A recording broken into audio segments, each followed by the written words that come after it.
તો બનાસકાંઠા જિલ્લાના ડીસા તાલુકાના જૂના ડીસા ગામ પાસે ખેડૂતના ખેતરમાં ભીષણ આગ લાગી હતી।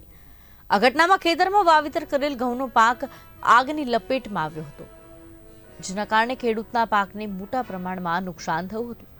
બનાવને પગલે આસપાસના લોકો પણ ઘટના સ્થળે દોડી આવ્યા હતા। પ્રાથમિક તપાસમાં જાણવા મળ્યું કે ખેતરમાંથી પસાર થતા વીજ વાયરમાં તૂટીને ખેતરમાં પડ્યા, જેના કારણે આગ લાગી હતી।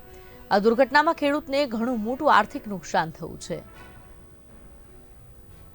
ગરમીનો ટાઈમ હતો, ડીપી પર સ્પાર્ક થયો અને આતા તક વાયરો તૂટ્યા।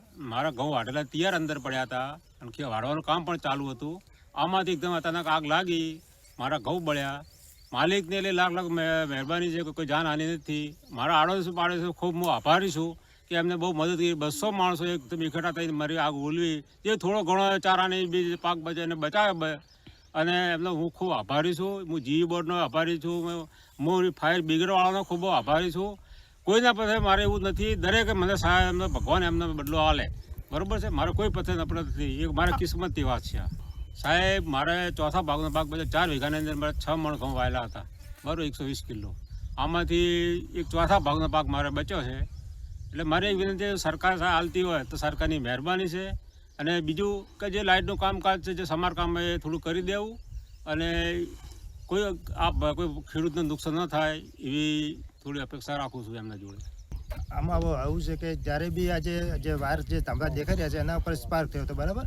એના પછી તણકટા ઉડીને ત્યાંથી જે બતાવી શકું, ત્યાં જે સ્પાર્ક થયો એના પછી તણકલા ઉડ્યા, એના પછી ત્યાંથી જે આગ લાગવાની શરૂ થઈ, એના પછી પાછો એના પછી ડીપી ઉપર થયો।